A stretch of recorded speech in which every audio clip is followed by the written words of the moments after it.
4, van a encontrar que la manera en la que están ocurriendo las situaciones son extrañas, son diferentes.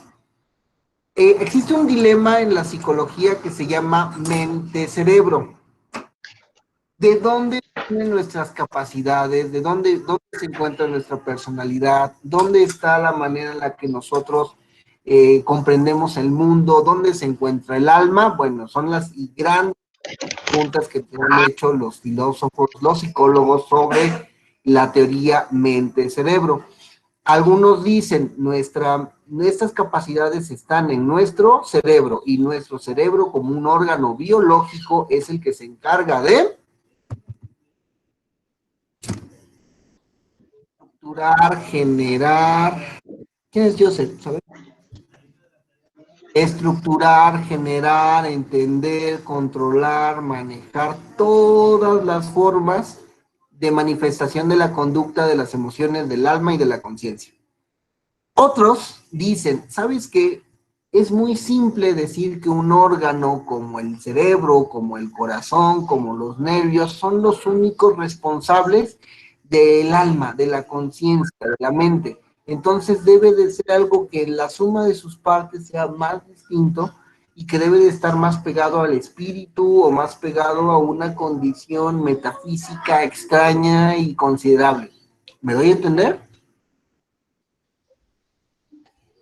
En este caso, cuando nosotros entramos en este dilema mente-cuerpo, mente-cerebro, empezamos a entender más de un lado biologicista o de un lado psicologista las cosas. DSM-4 es un manual que está más pegado al psicologismo, está más pegado en entender los trastornos a partir de una concepción psicológica, a partir de un esquema filosofista, psicologista, apegado a que lo que genera nuestra conciencia es la mente, el producto del procesamiento físico. Pero el DSM-5 se enfoca más en la nueva postura que están tomando las escuelas de psicología, que es tener una base más biologicista, más de cerebro. Y entonces vamos estructurando muchísimas cosas sobre precisamente la base estructural del cerebro, y que el cerebro en función de los transmisores.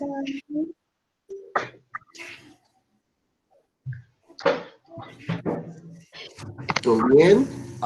Profe, no encuentro mi frosting. No sé qué le hice, sinceramente. Qué feo que sea así, creo.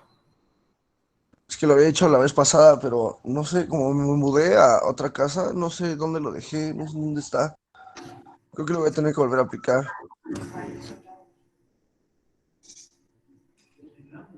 Se ganó una mirada como para Fátima. Bueno, continúo y ahorita vemos cómo resolvemos, ¿va? Porque si no, pues lo hacemos a mano, no pasa nada. Quería un modelo de verdad, pero seguimos trabajando.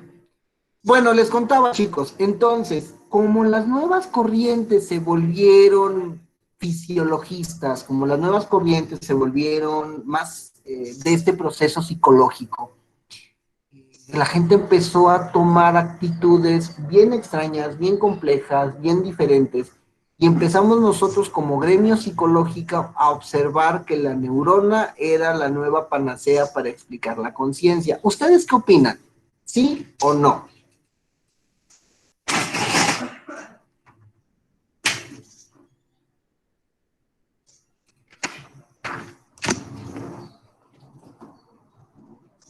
Pues desde un punto estricto podría decirse, o un sentido más científico, podría decirse que sí, porque de hecho, por lo que hemos visto también, esto comenzó con la separación de la psicología de la filosofía, con Wundt en el primer laboratorio de ciencia. Pero ese... Entonces desde ahí se empezó a basar en las neurociencias para dar explicación a la conducta.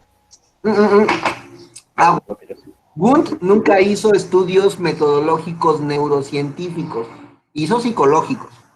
Ah, sí, o sea que a partir de ahí fue como que el auge, no que él lo empezó, sino que esa es como la fecha referente donde se creó la nueva psicología. Ajá, pero las nuevas psicologías referidas a partir de un marco teórico positivista, o sea, que todo podía ser medido, que todo podía ser cuantificado. Esas son estructuras de metodología de aprendizaje de tipo psicológico, pero ahorita ya estamos en una mecánica en donde todo el mundo intenta explicar la conciencia a partir de... La biología. Ujú.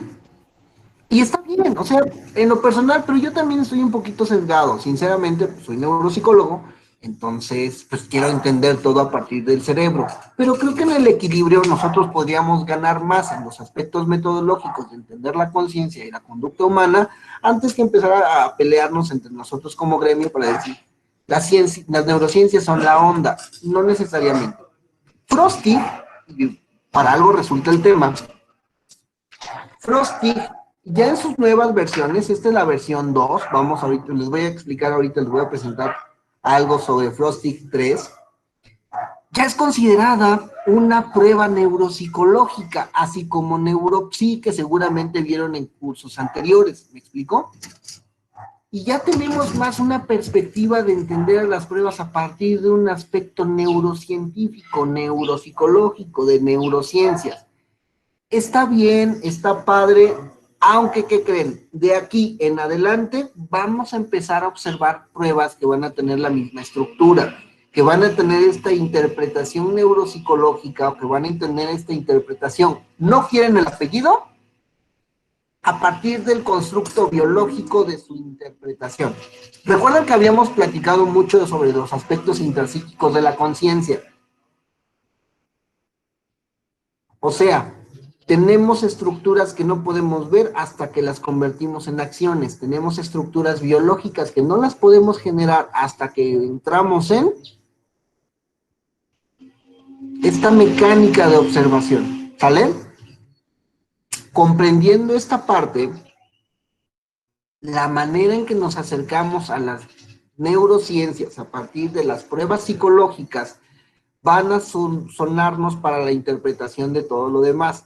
¿Qué nos regala la neurociencia? Nos regala que los baremos van a ser más estrictos, que los procesos de estandarización deben de ser más rigurosos y que las formas de interpretación en función de cocientes nos van a promover más apoyo, más interpretación, más ayuda para el uso clínico.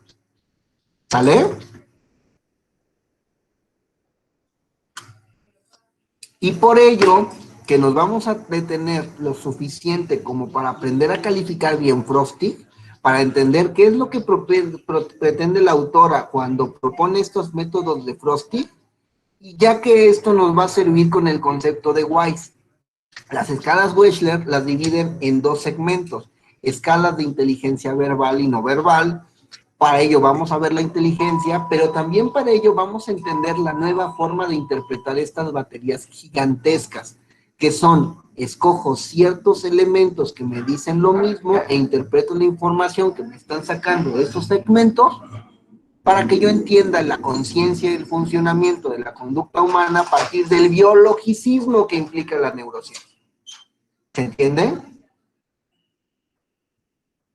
Ya no vamos a tener esta interpretación más como lo estábamos haciendo con Goodenough, como lo estábamos haciendo con Bender, en donde el reflejo, el correlato nos va a representar algo psicológico, porque estábamos hablando en ese tiempo de psicologismos.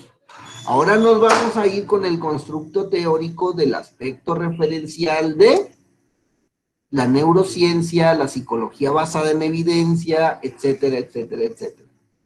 ¿Se entiende un poquito el sentido de Frosty? ¿Y por qué nos estamos deteniendo tanto para decir, a ver, qué significa cada una de las cosas? ¿Por qué mi intención en la clase es decirles, sí, estamos midiendo percepción visual, sí, estamos midiendo concepto corpóreo, sí, estamos midiendo organicidad, pero todas esas características son y representan cada una de las características específicas de una corriente de pensamiento que vamos a tener que determinar, ¿sale? Que esta es que el cerebro le está ganando a la mente, que vamos a interpretar el cerebro como el proceso final de la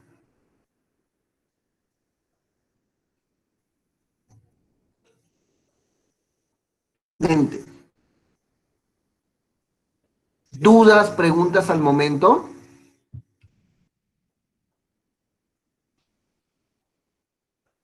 Entonces, ¿cuándo podría decirse que fue el auge de esto de la neurociencia? Pues mira, realmente empiezan a partir de la década de los 90. Más o menos la última versión del DSM-4 se aprueba, bueno, se aprueba en el 94. Y de ahí ya habían algunos temas que empezaban a hablar sobre potenciales evocados, sobre la interpretación de las conductas reflejas en la conciencia, y etcétera, etcétera. Hay una extraña interpretación de los psicólogos viejos. Dicen que cuando un psicólogo viejo se hace viejo, empieza a preguntarte sobre la conciencia, qué significa la conciencia. Antes estamos en temas muy aislados. Nos interesa el amor, nos interesa la personalidad, nos interesa la psicopatía, nos interesa el trastorno de déficit de atención, nos interesan temas aislados, pero cuando empezamos a envejecer como psicólogos, empezamos a suspirar con la interpretación de la conciencia y qué significa la conciencia y por qué estamos conscientes, que eso es algo, un tema enorme, ¿no? Entonces, más o menos, sí saben cómo se estructuran los DSMs a lo largo de la historia, ¿no? Por consensos, ¿no? Bueno, se juntan varios psicólogos y científicos, médicos, bueno, y ellos van discutiendo con cuáles mejor se quedan y cuáles son modificados. Uh-huh. Es como el consejo de magia de Harry Potter. Llegan un buen de gente y empiezan a decir, a ver, yo creería que la taxonomía de esta enfermedad es así, así, así, así, y es de esa manera porque las evidencias, los papers, los momentos, las acciones, todos como que concuerdan, y todos van diciendo sí, no, y van determinando los criterios. Cuando se desarrolla el DSM-5 empieza a trabajarse desde la última versión del DSM-4, pero hay una cosa curiosa. La Universidad de Cambridge, creo que es la que está, no es cierto, no es Cambridge, es no me acuerdo ahorita, pero se empieza a hacer un protocolo por internet y le empiezan a mandar muchísimas invitaciones a representantes de la psicología en todo el mundo. Entonces es a partir del internet como se va desarrollando el DSM-5, porque todo el mundo empieza a opinar y más o menos el vacío, bueno, toda la novedad que propone el DSM-5 es a partir de los estudios basados en evidencia, de las neurociencias. ¿Por qué? Porque las neurociencias pues exigen más rigor científico en la escritura y es lo que nos va generando, ¿sale? A partir de eso es cuando incluso la asociación empieza a tener problemas porque el DSM-4, que era una referencia para investigaciones en psicología, deja de serlo en la versión DSM-5. Actualmente el DSM-5 no es considerado un manual diagnóstico en investigación. Necesitan utilizar otras escalas, otras clasificaciones. Porque el DSM-5 a nadie le gusta, ya que empieza a hablar de fármacos, empieza a hablar de neurociencias, empieza a hablar de criterios más biologicistas. Y ya no tanto psicologistas, pero nace a partir del DSM-5. Del calor de los tiempos.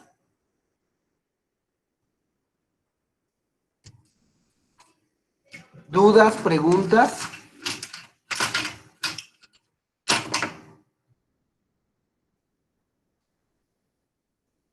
Marlene le hizo una pregunta en el chat, bro.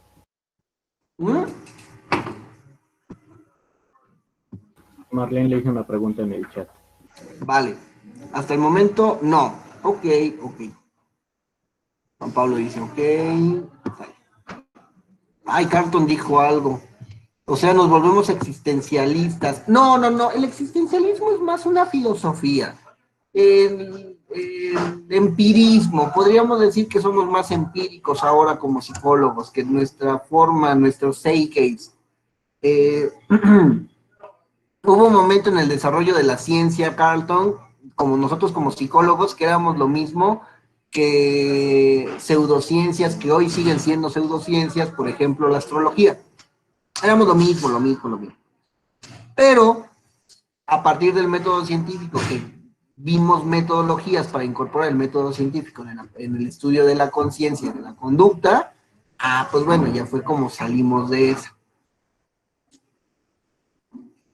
El existencialismo realmente es más una corriente filosófica en donde nos determinamos en una existencia carente de sentido. El empirismo son filosofías del método científico. Ya entiendo, gracias. Bueno, comprendiendo esto, vamos a ir paso a paso, ¿sale? Vamos a tener nuestra prueba. Nuestra prueba van a constar de tres elementos. La hoja de calificación, ¿sale? El registro. Bueno, les estaba entonces contando sobre el Frostig 3.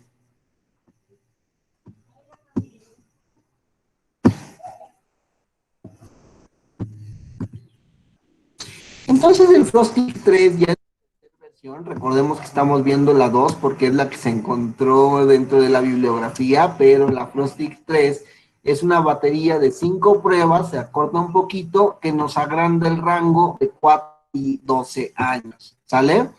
El manual de aplicación cuenta con la libreta de estímulos, cuadernillo de respuestas y cuadernillo del examinador. Es una aplicación individual que va de los 20 a los 40 minutos. Ya es la tercera edición dirigida a psicólogos en la categoría de neuropsicología. Y miren cómo va cambiando, ya tenemos una manera diferente de presentar tanto el registro como las formas y los elementos de ejecución. Va a evaluar técnicamente lo mismo que estaba evaluando a partir del Frostig 2 y vamos a tener relativamente las mismas características de constructo, figura a fondo, coordinación ojo-mano, copia, cierre visual y constancia de forma. ¿Sale? El uso de la prueba técnicamente se vuelve es la misma, documentar la presencia y grado de dificultades de percepción visual o visomotora en niños individuales y nos va a tener las características de las 5 subpruebas que antes eran 8. Está bien porque pues con nosotros tenemos un poquito más de información. ¿Sale? Entendiendo esta mecánica, vamos a ir explicando poco a poco la forma en la que vamos a calificar, debido a que en la calificación es donde vamos a tardarnos un poquito más, porque creo que no hemos tomado a bien observar la forma en la que se van haciendo estos registros, ¿sale? ¿Por qué vamos a tomar cada una de estas características de manera muy clara? Porque todo tendrá que ver con la aplicación del protocolo y con lo que voy a interpretar del protocolo, ¿vale? ¿Qué es lo primero que tenemos que entender? ¿Qué es lo primero que nos sale en nuestra ficha de identificación? Los datos de identificación. ¿Qué deben de ustedes de calcular al dedillo? La fecha de evaluación, la fecha de nacimiento y la edad cronológica. ¿Por qué? Porque vamos a tener 3 mediciones de observación en Frostig. Vamos a ver cómo calculamos la fecha de evaluación y la fecha de nacimiento. Todos en su libreta, todos en algún espacio que tengan en su casa, van a apuntar la fecha de hoy, año 20, mes 10 y día, estamos al 10 y al 20, ¿no?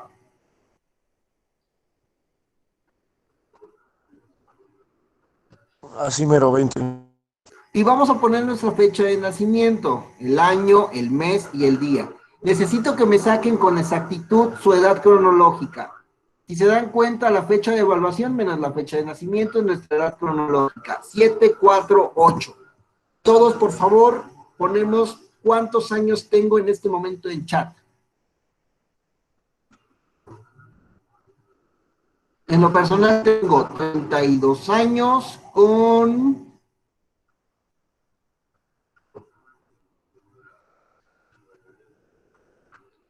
7 meses. ¿Cuántos tienen ustedes? Hacemos el cálculo, por favor. Veo la lluvia de resultados. 23, sí, pero con fecha, número de año y número de mes, según la tabla que están exponiéndose en el PDF. Ese PDF, les recuerdo, ya lo tienen dentro del manual. Claro que sí, Mireya, yo lo espero. Juan, Debemos sacar los meses, ¿verdad, profe? Lo que es año, mes y día. sí, año, meses, días. Juan Pablo acaba de cumplir. No nos dijo. Ya los tengo yo, profe. Jay, póngalo en el chat.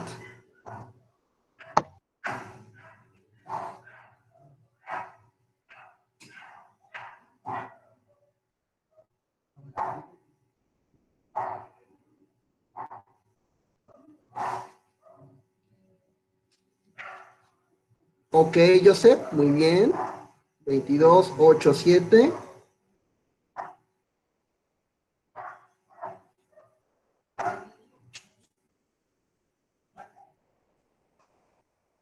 Veintiuno, 2, 14. Ok.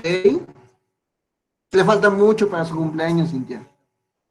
Jonathan, 25, 14. Ok. Fátima, 24 meses. No, profe, ya falta poquito. Fátima, usted no solo se ve como un bebé, es un bebé. No, profe.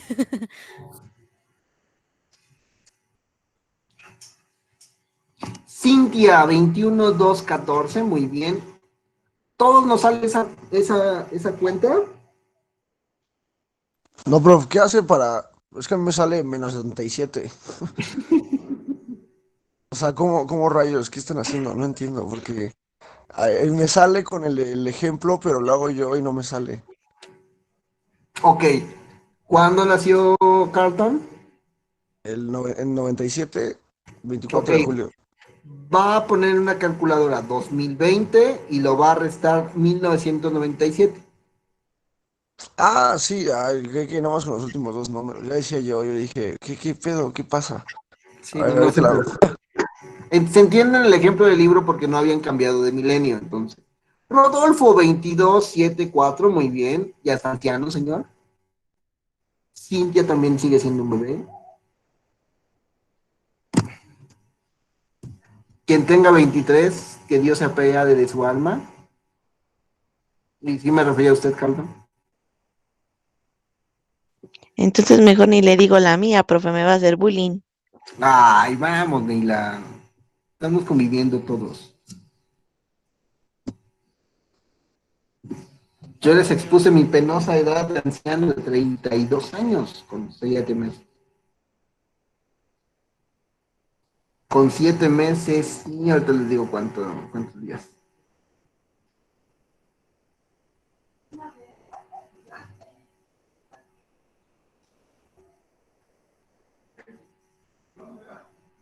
Y 6 días. 23 años, 3 meses, 4 días. Muy bien, Ana Laura Vélez. Yo la veía más grande, Ana Laura. 22 años, 5 meses, 7 días. Muy bien. Nancy sigue siendo un bebé. 20 años, 7 meses, 5 días. Paola, 20 años, 6 meses, 3 días. Muy bien. Ya nos sale a todos, ¿verdad? Mireya, muy bien. Usted es más bebé. ¿Quién es la más chica en función de esto? Zaira, ¿verdad? 20 años, un mes. Ajá. Mireya, 20 años, 3 meses. Usted es la más joven. Ternurita, au. Ok, ya nos que sale a todos, ¿verdad? Vladimir, nunca escuché su edad. Su edad debe de ser como de 106 años, 97 meses, 64 días.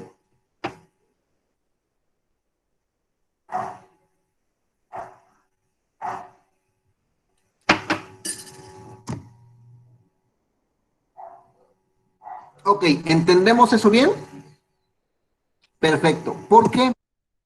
vamos a observar tres maneras o tres formas en la que nosotros vamos a tener cocientes, ¿vale?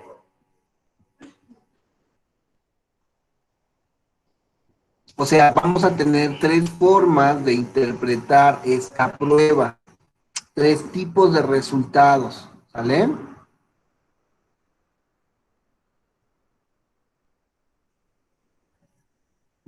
Ahorita les digo cuáles. Miren, vamos a tener puntuación cruda, equivalencias de edad, tercentiles, cocientes compuestos y puntuaciones estándar. Realmente los cocientes compuestos no nos funcionan, no son medidas porque son sumas, y las puntuaciones crudas pues realmente es el resultado directo de la prueba, ¿sale? Pero, por ejemplo, Frosty proporciona 5 tipos de puntuaciones. Están viendo el PDF, ¿verdad? Puntuaciones Sí, crudas, profe. equivalencias de edad, percentiles, puntuaciones estándar y cocientes compuestos. ¿Sale? Puntuaciones crudas son el resultado directo de lo que yo voy a medir. Las equivalencias de edad son cuánto según mi edad corresponde a los números que estoy sacando.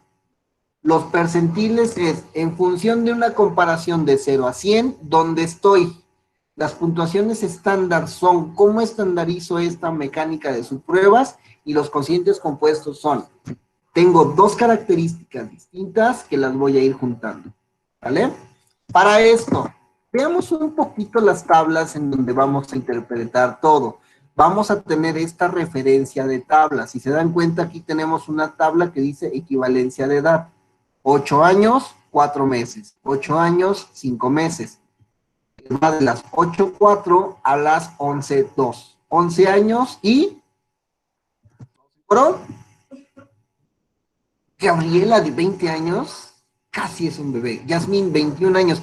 Tiene 21, yo la hago más pequeña. Pensé que usted era el bebé. Neila, usted ya debería estar trabajando. No es cierto.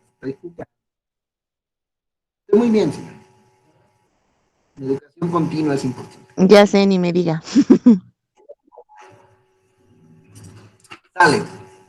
Entonces, todos entienden esta tabla. 10 años, 3 meses. 11 años, 2 meses.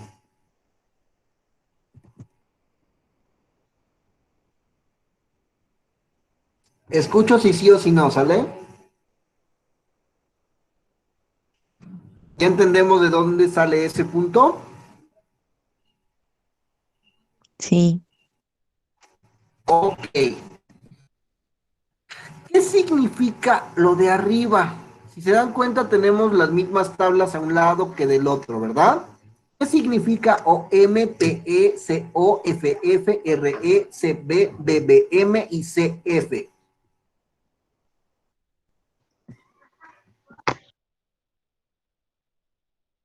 Pablo, usted que lo sabe todo, ¿qué significa, muchacho?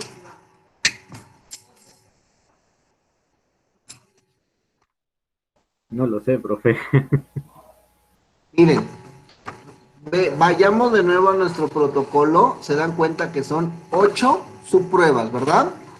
Y la primera subprueba se llama coordinación ojo-mano, OM. La siguiente subprueba se llama posición en el espacio, PE. La siguiente subprueba se llama copia, CO. La siguiente subprueba se llama figura fondo, SF. La quinta prueba se llama RE, relaciones espaciales. La sexta prueba se llama CB, cierre visual.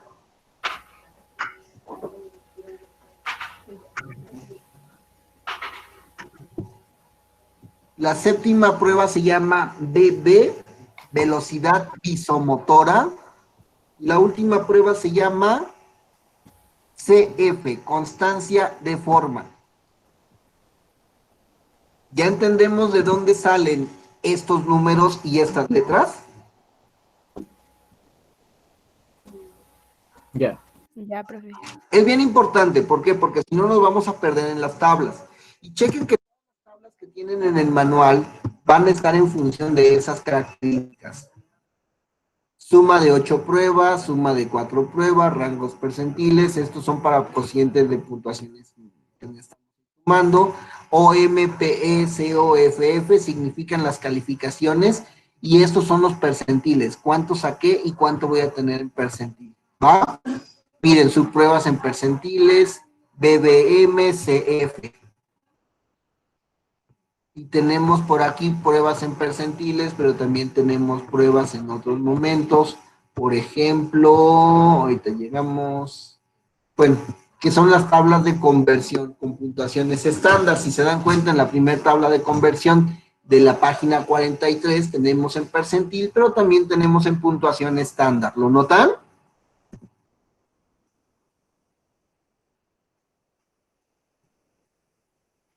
Resumen.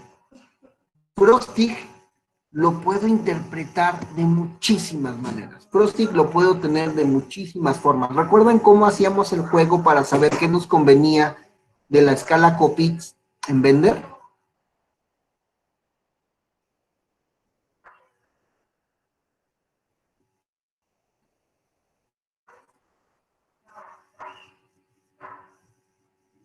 Si no responden, no sé qué pasa.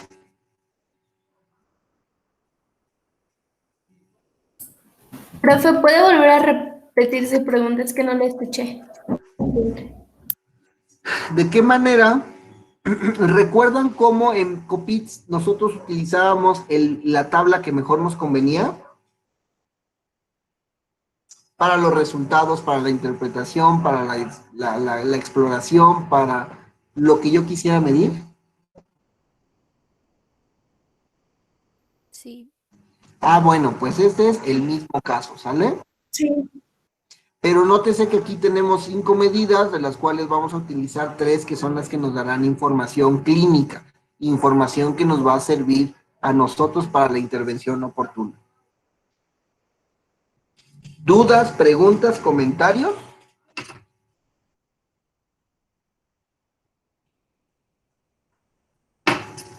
No, profe. No, profe. Ya tengo claro cómo voy a interpretar las tablas, ya tengo claro que voy a trabajar con percentiles, o que voy a trabajar con puntuación cruda, o que voy a trabajar con puntuación normalizada, o que voy a trabajar con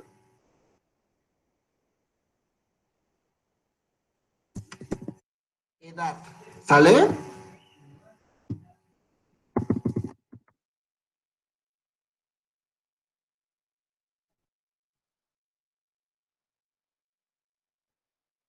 ¿Alguna duda? Entonces, bueno, por ello es que la primer prueba, la primer forma de calificación nos exige a nosotros tener la edad de nacimiento en año y en meses. ¿Sale? Vamos poco a poco y ahora vamos a ir calificando las pruebas. ¿Les parece? En esta calificación vamos a ir observando que las equivalencias de la edad nos van a dar en función de la tabla que ocupemos. ¿Todos les queda claro cómo sacar la equivalencia de la edad?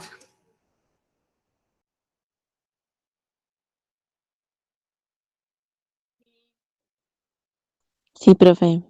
¿Les parece si hacemos un ejercicio práctico para que nos quede resuelto muy bien cómo hay que hacerle? Sí. Vamos a la subprueba. Dime. No, nada, profe. Vamos a la subprueba 1, ¿les parece? Tenemos aquí en la página 10 la consigna. Una vez que pasamos la consigna, vamos a observar cuál es la manera en la que se esté dando la puntuación.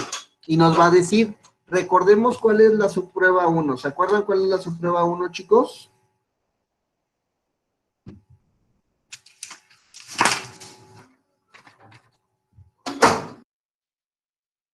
La de la línea. Ok. ¿Todos aquí en la línea? Entonces decimos, cada reactivo numerado de esta subprueba está dividido según segmentos separados y marcados con letras. El niño acumula puntos por su ejecución en cada segmento señalado. Para el reactivo 1 se gana un punto por cada segmento en la línea, que el niño no se extienda más allá de los límites del segmento. Si la línea del niño sobrepasa los límites del segmento, se acreditan 0 puntos. También si el niño levantó el lápiz, es decir, se rompió la continuidad de la línea, en el segmento se califica 0.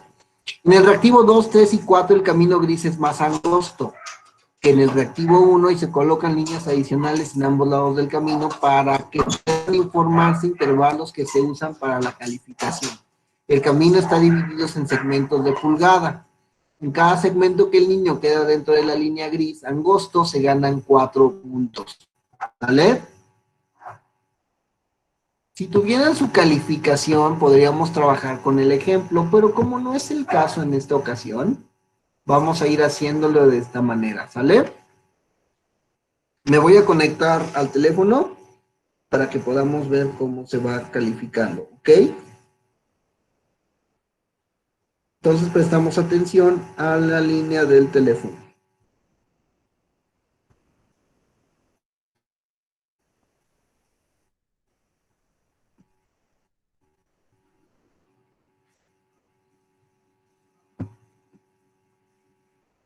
Prestamos atención.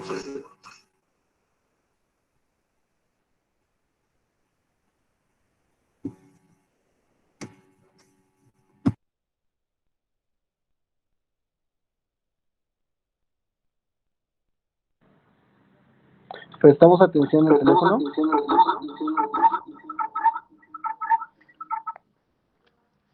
¿Escuchan eco, chicos? No, No escucha nada, profe.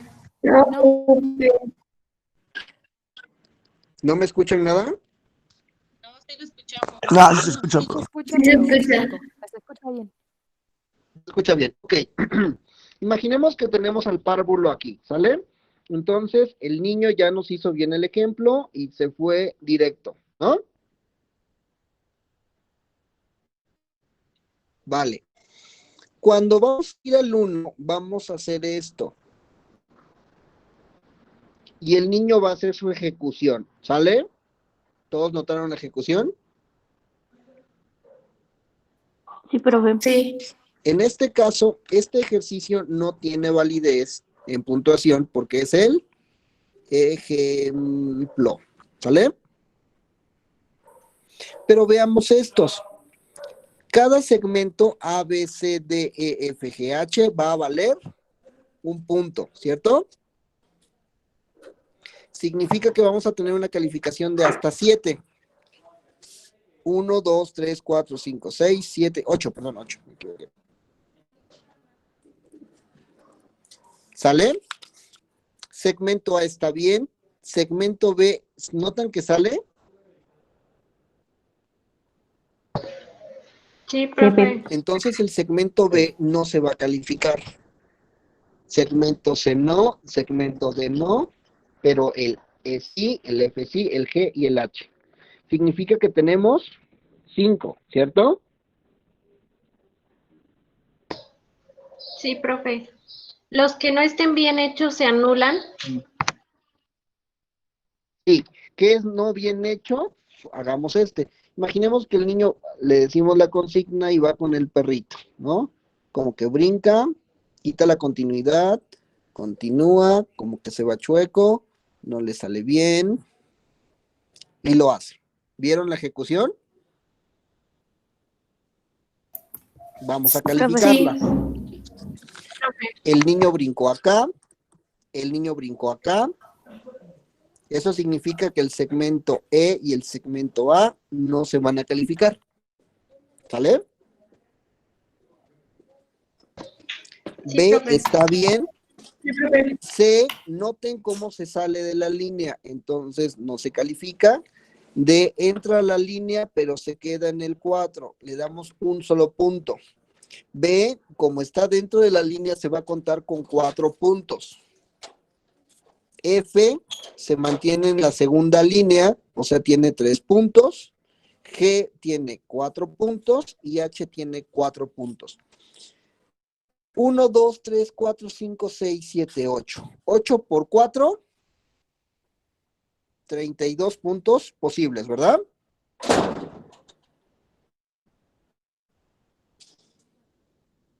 chicos? Sí, profe. Sí, profe. Sale. Entonces, ¿cuánto tenemos aquí? 4, 5, 6, 7, 8, 9, 10, 11, 12, 13, 14, 15, 16. ¿Más o menos se entiende? Sí, profe. Sí, ahora sí, profe. Ok, soy malo en las matemáticas, entonces ustedes me van a decir los máximos posibles. 1, 2, 3, 4, 5, 6, 7, 8, 9, 10, 11, 12, 13, 14, 15, 16, 17, 18, 19. 19 por 4, muchachos.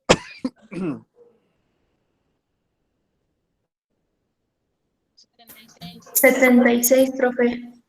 Ok, 76. Imaginemos que aquí, dentro de esta forma, que el niño lo hizo. ¿Recuerdan por qué les había dicho que necesitamos estímulos originales? Porque precisamente todo esto implica percepción visual y imprimirlo bien significa que el niño lo haga bien y todo lo demás. Notan que en este lugar tenemos puntos de diferencia, cuadrículas, ¿no? Entonces, por eso es de que la prueba nos dice, si se mantiene en el gris es 4, si pasa a la siguiente línea es 3, si pasa a la siguiente línea es 2, si pasa a la siguiente línea es 1, y si pasa afuera, pues es 0. ¿Sale? Por ello que aquí vamos puntuando distinto. Y bueno, aquí digamos, imaginemos, démosle chance al muchacho que sacó 40, para hacerlo más práctico, ¿va? Y digamos que en la otra, que ahorita lo pongo en la presentación,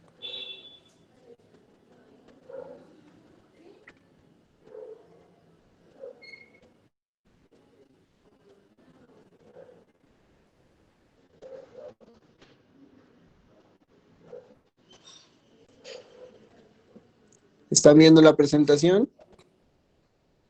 Sí, maestro. Sí, profe. Sí, profe. Sí, profe.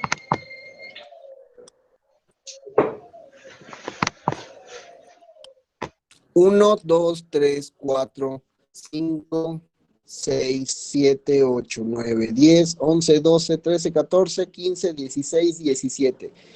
17 por 4, muchachos.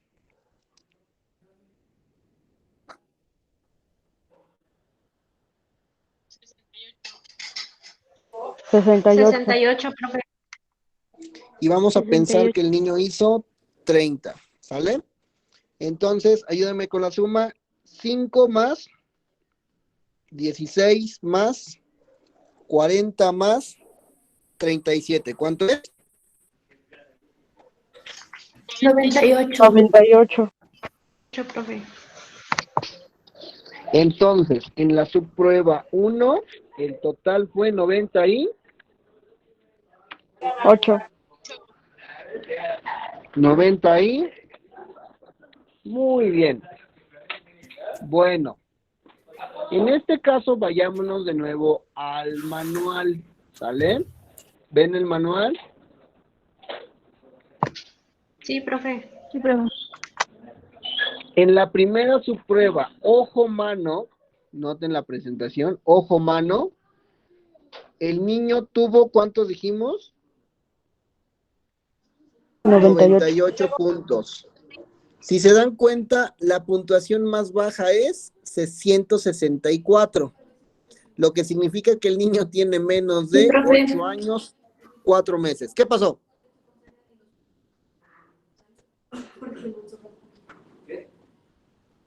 Zaira.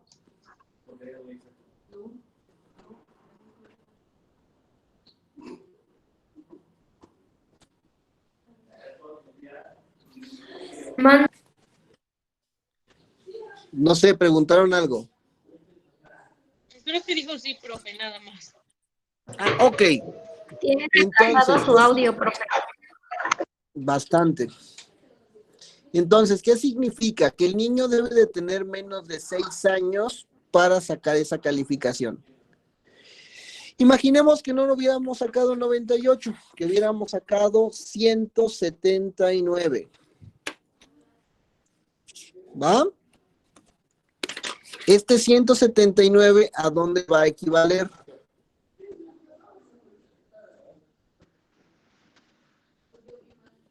¿Ya lo observaron? A 11 Sí, años, profe. 2 meses. Y así es como vamos a ir observando nuestra equivalencia. ¿Sale?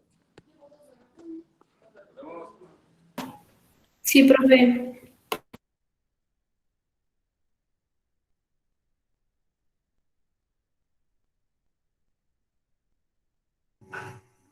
Entendiendo toda esta mecánica,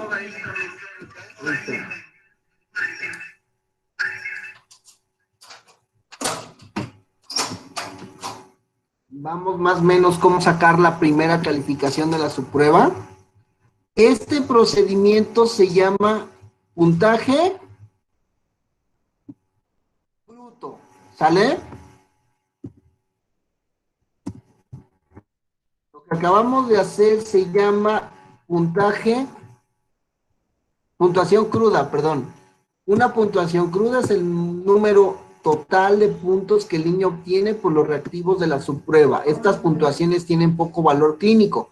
Por ejemplo, el hecho de que Sara pudiera tener una puntuación cruda de 17 en 2 subpruebas no significa que su conocimiento de los contenidos de ambas subpruebas sea igual. Por el contrario, una puntuación de 17 en una subprueba podría indicar una habilidad inferior al promedio, mientras que la misma puntuación en otra puede indicar una habilidad superior.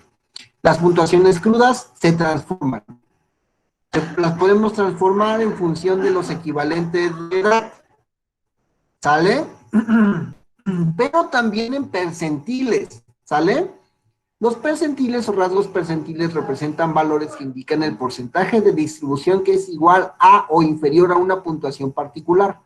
Por ejemplo, un percentil de 56 significa que el 56% de la muestra de estandarización tuvo una puntuación igual o inferior a la puntuación del examinado.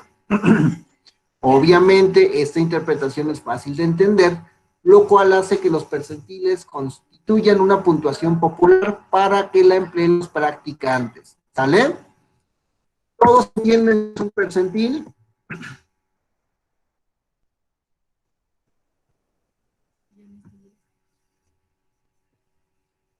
¿Escuchó?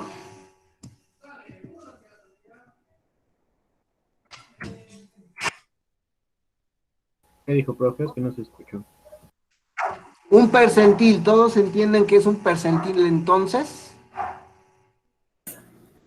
Profe, Sara dice en el chat que no le entiende. ¿Por qué no lo entiendes, Sara? Ah, ok. Vamos a poco, ¿sale, Saraí? Imaginemos que tenemos, voy a volver a presentar las tablas.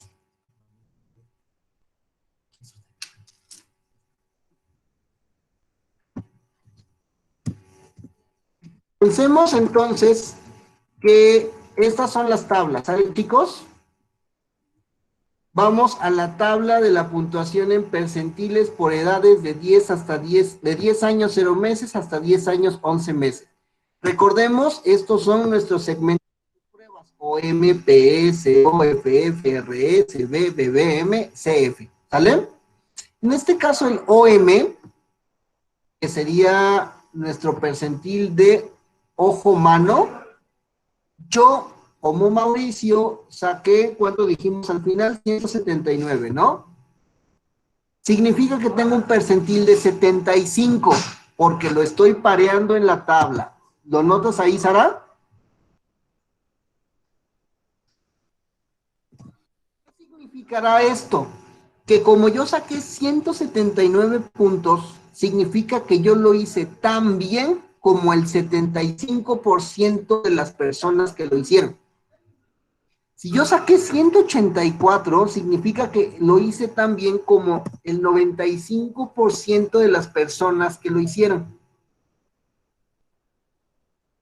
Y esa va a ser la referencia de percentil, ¿ok? Vamos a dejarla acá. Me gustaría que pudiéramos trabajar con sus ejemplos porque de esa manera pudiéramos hacerlo más práctico. ¿Sale? Pero apliquen a sus niños y ya con sus puntajes crudos vamos transformándolos, ¿ok? ¿De qué edad? Ah, después de los 8 años, ¿no? 8 años, 7 años, Ah, ok. 9 añitos, que salga bonito. Profe, y entonces las pruebas que se tienen que subir solamente van a ser 2, ¿verdad? 2, nada más 2, no se preocupe. Profe, y en caso de que, bueno, de las hojas donde hicieron la prueba, ¿le podemos tomar foto de manera que se vea clara o la tenemos que escanear? Su foto es más práctica y es más rápida. El escáner es más profesional, pero entiendo que hay que hacer las cosas rápido. Entonces, hagan lo que tengan que hacer. Un escaneado se los agradecería mucho. Una foto, se las paso. Termino Gracias, profe. vamos con la explicación de Frosty, la siguiente, ¿va?